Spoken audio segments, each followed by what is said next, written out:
Ganyan. Oo, ganyan. Bakit ang haba? Pwede naman dito, oh. Kalahati lang. Talaga, Ganyan, ganyan, talaga ganyan. mahaba yan, ganyan.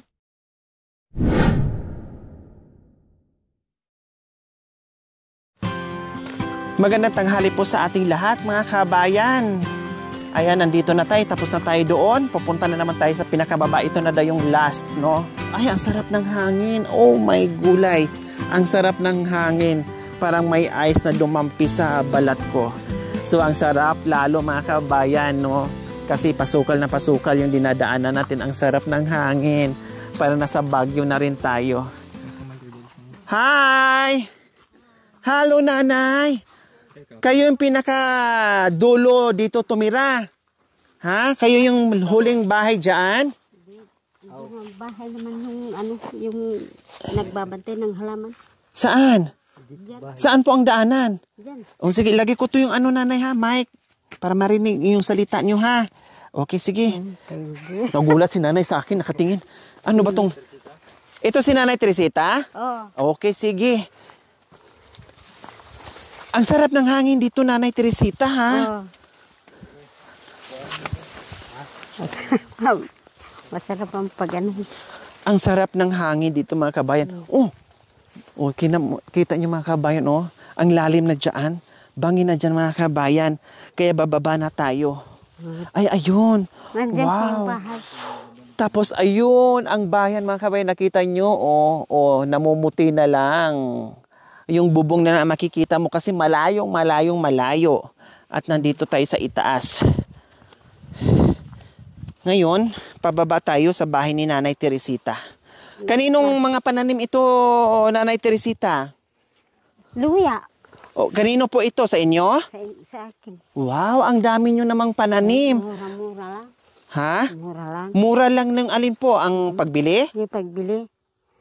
Mura lang? Libo lang ang yung puno yung sako. Sakong luya. Luya. Mura. Ang sarap po, mga kabayan, saging, isang buwig. Alanganin pa, hindi pa gulang. No? At may mga kamunting kahoy dito si Nanay Teresita, gabi, luya. Diba? May mga papaya, ayun, guyabano. Guyabano. Diyos ko, akala mo walang tao, no? Meron pala dito sa ibaba. Ayan po, mga kabayan, ha, naka-rubber shoes na ako. Nainitan kasi ako sa paa pag nag-rubber shoes. Tapos may mga avocado, kailang syempre, mura pa yung mga avocado. Maliliit pa, wala pang bunga, ha. Ayan. Yung avocado nyo, nanay, wala pang bunga, no? Ayun, may malaking avocado na kayo. Wala pang bunga. Wala pang bunga. Magbunga. So, ayan, dito sila, mga kabayan. Kanipot si kanan, sinayang mo yan, si. Nautoy ako na ba? Aray ko, nanay. Tigilan nyo ako. Anak ka na. Ayun. Po, sa baba, bahay nyo? Diyan lang. Akala ko pupunta pa tayo sa baba. Tignan mo yung bahay namin. Okay lang po, nanay. Walang ano. Masarap nga eh. Di mo na kailangan mag-electric fan at saka mag-aircon. Kasi tagos na yung hangin. Saka ang lamig-lamig pa dito. May kwa kakaran, si una ba? Kumain na po kayo, Nanay Teresita? Kumain kami kanina. Anong ulam nyo po kanina? Ha? Sayuti lang. Sarap po yung sayuti. Dahon ng sayuti o mismong bunga yung ng... dahon niya. Ha? Dahon. Dahon niya? Wow! Bakit ang dami yung bao? Tignan mo yung wala kaming ulam. Ay, masarap po yan. Sayuti, talbos ng sayuti at saka papaya. With lara. Diba? Bakit ang dami yung ganito, nanay? Yung tinanim namin yung inyog. Anong ginagawa niyo po dito? Pag ano ng ano, sabaw. Wow! Papaya, sayuti. Kaya tinanong ko kasi ginagawa nilang lagay ng sabaw, no? At ayan, may kanin nga, agad malamig. Di ba? Ito na yung bowl nila, mga kabayan, no? Ito na yung bowl nila, mga kabayan. Yung baso, Ha? Mahal yung baso, hindi ka makabili. O mahal yung baso. Ito, pwede ng baso, pwedeng sabaw, pwedeng dito na yung pinggan mo, lahat. Multi-purpose na sa mga kabayan. At saka, matagal pa masira, hindi basta mabasag. No? At matibay pa. Oh, ang sarap pa dito mga kabayan. Oh, ito yung maganda yung bahay. Ha? Umupo ka dyan. Oh, tara. Samahan niyo po ako. Mama. Wow, nagyaya pa si Nan. Ay, nagulat ako sa'yo, be. Ano eh? Wow, hinog to Nabigyan na ako kanina. Ngayon, binigyan na naman ako, oh. Oh, salamat. Salamat, ate. Dalawa natin. Oh, dalawa na. Kanina may nagbigay doon sa itaas. Hinog din. Hindi rin magkalayo. No, halos magkasing laki din. Tapos ngayon, binigyan ako uli. Hinog Tao din. nagpupunta dyan eh, taga-taga. May panlagay na ako dito, oh. Oh, dalawang ganyan. Pwede rin dito. Dalawa. Oh, natawa si Nanay Teresita. Kumusta ang buhay dito, Nanay Teresita? Mahirap. Bakit mahirap? Eh, yung kalaka namin, yung puso mura, 100. Yung bigas dito eh, mahal. Yung problema madalas dito, mga kabayan ng mga katutubong Aitas, yung kalakal, yung sipag, nandoon na. No, yung mga kalakal nila dyan, yung mga pananim nila dyan, ang dami-dami na. Ang madalas lang problema dito, yung pagbili ng kalakal nila na mura lang. Yun lagi lang sinasabi sa akin, yun lagi nilang dinadaing na mura lang yung kanilang mga kalakal. Tapos ang bilihin kay mahal-mahal. Sa akong luya, magkano po yun? 1,000 lang. 1,000. Tapos ano pang ibang kalakal na binibenta nyo? Yung gabi. Gabi magkano? 1,000 lang. 1,000. Yung malalaking sako. Pagbabayad mo pang utang mo, marami pang utang mo, binagbabayad mo pa. Tama, kasi ang luya, ilang buwan din bago ma-harvest. 'Di ba? Hindi naman araw-araw nag-harvest ng luya. Tapos yung gabi, hindi naman din araw-araw na mag-harvest ka ng gabi. Siyempre, palakihin mo pa yan, magtanim ka, tapos palakihin mo pa yan. Kaya talagang mangutang ka muna. Mangungutang muna. May ano nanay, may langgam sa mata. Mangutang ka pa para makakakain ka. Opo. Pag makabenta na, saka magbayad ng mga utang. Kaya pag nakabenta ng 1,000 o kaya 2,000, tama lang din pangbayad sa utang. Tapos uutang na naman uli. So ibig sabihin, nanay, kung ano yung ma-harvest nyo dyan, parang pambayad lang din doon sa utang. Tapos kuha na naman. Kuha ka na naman. Ako isang bulan na ito, 5,000. Tatanim ako ng gabi. Yung gabing malalaking dahon. Opo. Yun. Kumuha kayo ng 1,000. Hindi. Kumuha ka ng 1/2 bigas. 1,500. Dito. 1,500. O tapos ilang linggo yun kakainin? Ilang araw kakainin po yun? Wala namang 1 linggo. Wala namang 2 linggo. Mauubos na. Mauubos na. Pag naubos, wala pang harvest, wala pang benta, Wala pa kuha ulit. Magkuha ka na naman. Kung di, 3,000 na yun. Ayan. Mahirap ang buhay dito. Grabe, nanay, no. Kasama namin dito. Kasama namin dito kung hindi ka magbabat. Saka kasama ng mga ita. Magalit. Magalit siya. Kailangan magbayad. Bayad ka. Siyempre, magbayad ka. ang utang, dahil kinain, kailangan bayaran para makautang uli. Kasi kung hindi rin tayo magbayad, wala nating uutangin kasi nalugi na yung tindahan. Wala na sa pambili ng paninda, di ba? Para makautang tayo uli, para makapaninda siya uli, siyempre babayaran natin siya. Pakita ko yung... Ano po inutang nyo? Ano po? Pakita ko yung ito, 100. Ano po yan? Yung mayumi, yung pare, 100, Inuutang ito. Diyos ko mga kabayan na, magkano lang to noon, no? O kahit ngayon. Ito, mga inuutang na dito. 100 dito, isang sakong puso. Ito ay 1/2 pala. 1/2. Refined sugar. Tapos isang, ilang gramo to? Wala ka ng sukli. 23 grams. Saka 1/2, isang daan na to mga kabayan.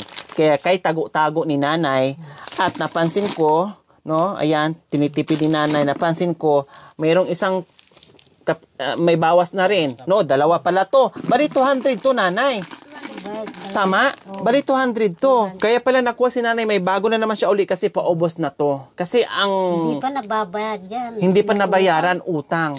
No, kasi dito, lalo na sa kanila mga kabayan, na bihira lang yung kanin nila, no, nandito sila sa malamig, nakatira sa bundok. Kailangan nila bago sila sumuong sa mga tinataniman nila, no, sa kabundukan, ay kailangan lang mag-coffee muna para maibsan yung lamig. Kasi nga malamig dito mga kabayan.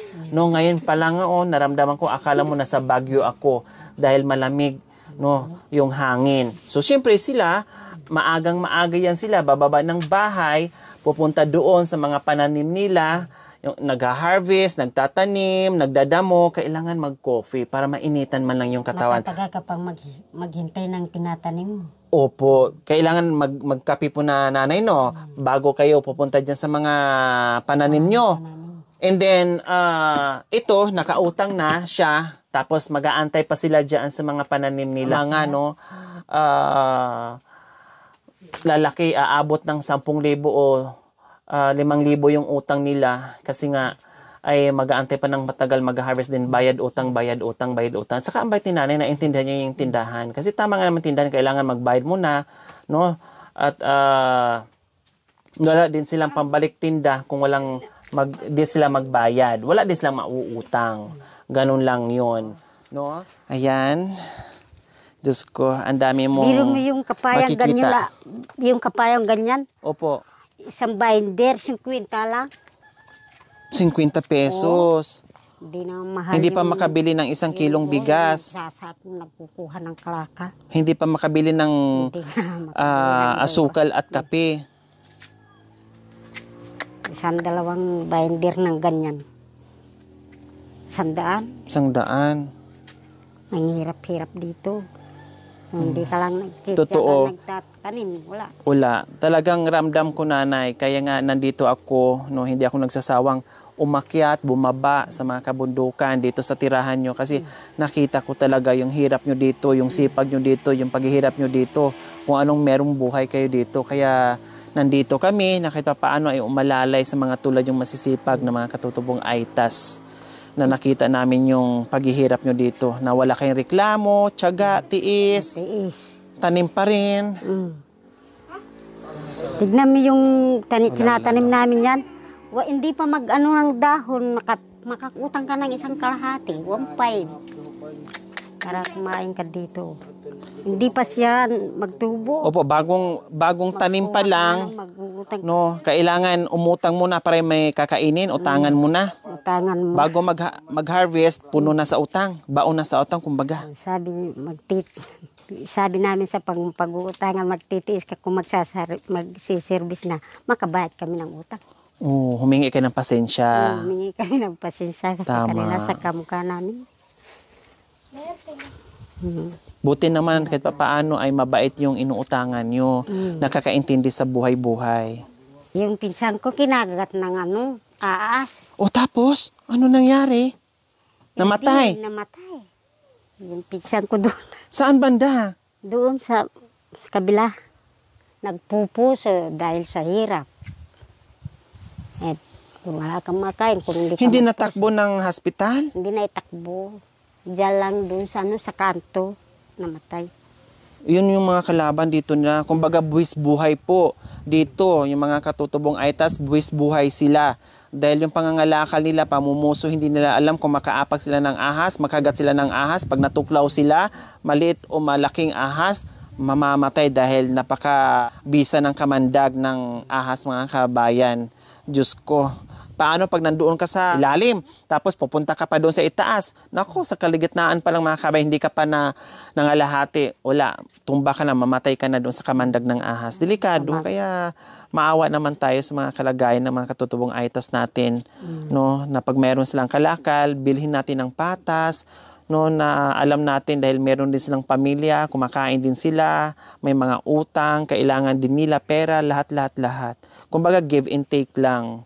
Kasi parehas naman lahat tayo ay kumakain at merong nangangailangan, no? Merong pangangailangan sa araw-araw.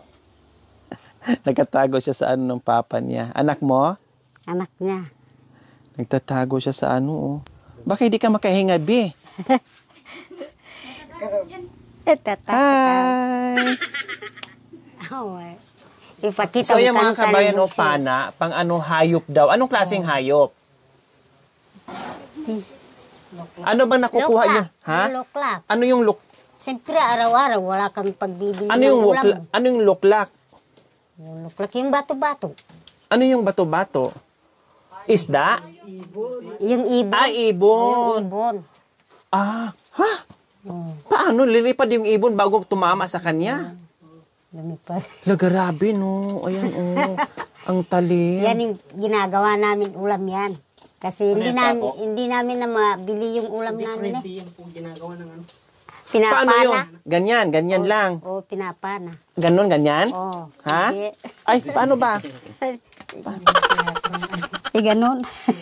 Ginagawa nila ng Ada yun. Waya tatita.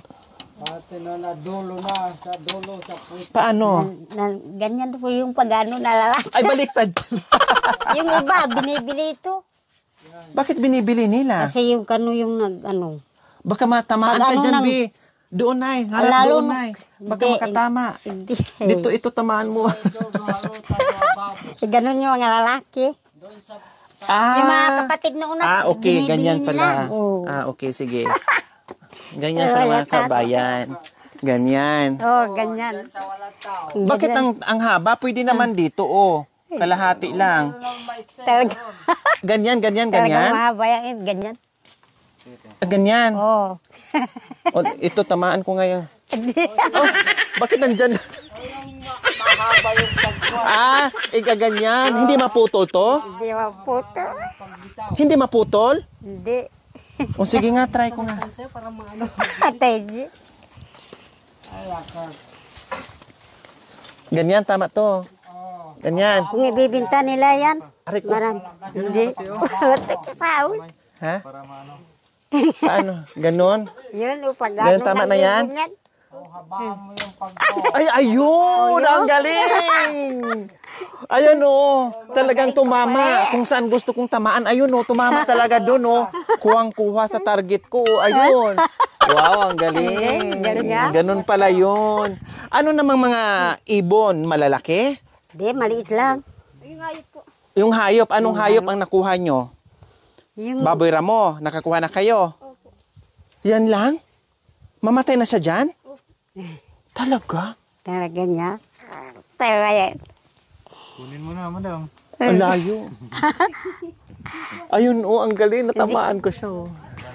Sus, ganyan pala mga kabayan. Ang hirap pala, Yun no? yung ginagawa Ito, namin. nakita, ganun. Oh, ginagawa namin ulam Ganun, yan. Kuya! Abot na yan. Kung hayop yung nandun, tama na yan. Tatama na. Kailangan lang talaga pala ganyan. Lakasan.